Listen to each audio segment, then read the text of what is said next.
mother told me. I had to get a restraining order against my parents when I became a conservative Christian. At the time I was pregnant and my parents were threatening violence and to take custody of my unborn child. Ashton Whitty. Since coming out conservative, I've been exiled by my own family, watched my dreams of acting be destroyed, spent several nights homeless, and have found myself more anxious and depressed than ever. This ex-Marine told me. My entire family, including cousins, won't talk to me anymore. 2 of my sisters on their deathbed would not let me come and make amends with them before they died, and the family wouldn't let me attend their funerals. They took that anger to the grave. Candy O'Donnell told me sister-in-law and her family have refused to join Thanksgiving dinner for 2 years now because we voted for Trump. Now, I'm not saying this is all one way. There are liberals who live in conservative areas who have been excommunicated by their families, and that's equally as bad. There was a Miami Dolphins cheerleader who divorced her husband because he didn't support Trump. That's absurd. But aside from this, since Brexit and Trump, from anecdotal evidence alone,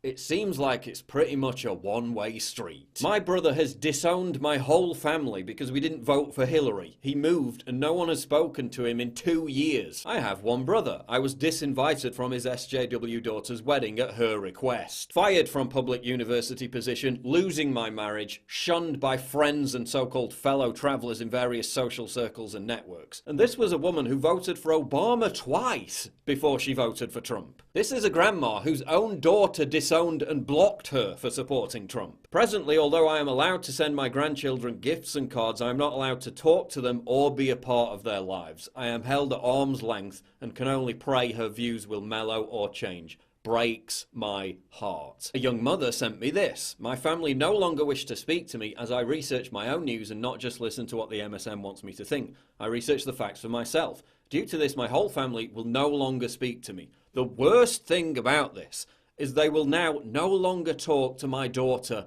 who is 3.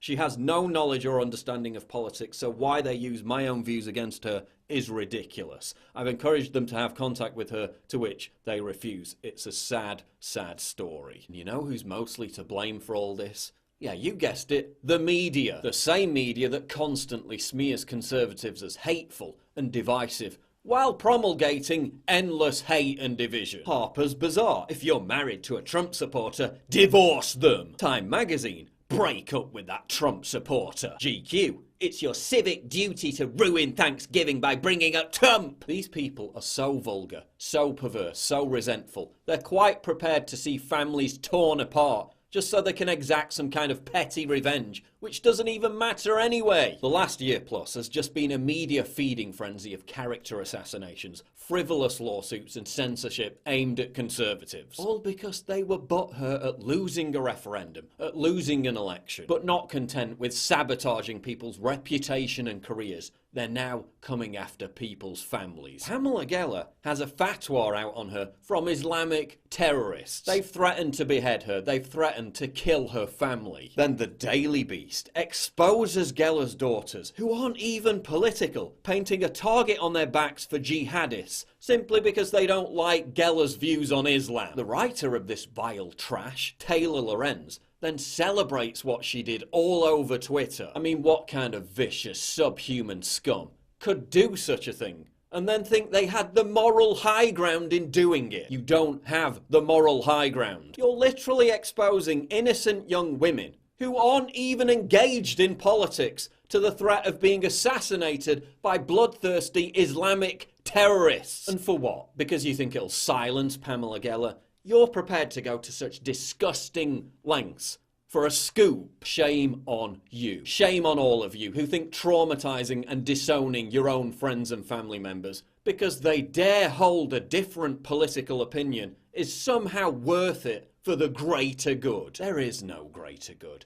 You're a horrible person. Take a long look in the frigging mirror. Newsflash. You know all that righteous indignation you feel about everything? Yeah, well, we feel that too. Difference is, we don't lash out and hurt people's relationships and target their families. You're slowly ripping apart the fabric of society. You're making sons, daughters, mothers, fathers miserable sometimes suicidal. You're ruining lives. For what? Just so you can virtue signal about it on Facebook and Twitter. This is the thing that pisses me off about you lot. Every day we have to put up with your relentless phony moralizing about how tolerant you are. Every day we have to hear about how humane you are, how caring you are, when you can't even be humane and tolerant to your own closest family members and friends. When you're quite prepared to make their lives a living hell just to score political points. It's shameful. It has to stop. Look, you can change the political environment by educating, by protesting,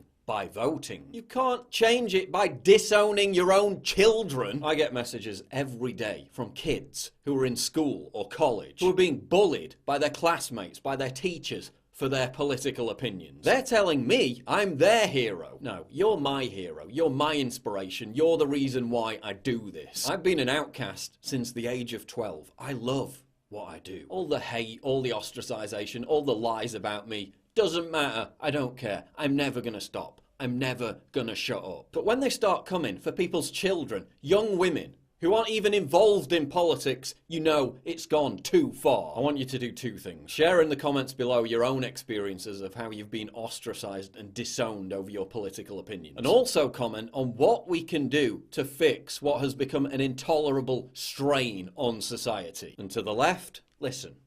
Everyone you know and love is going to die. We all return to dust. How in the hell does it benefit anyone to cause such grief, heartache and acrimony over political opinions? This has to stop. We cannot go on like this.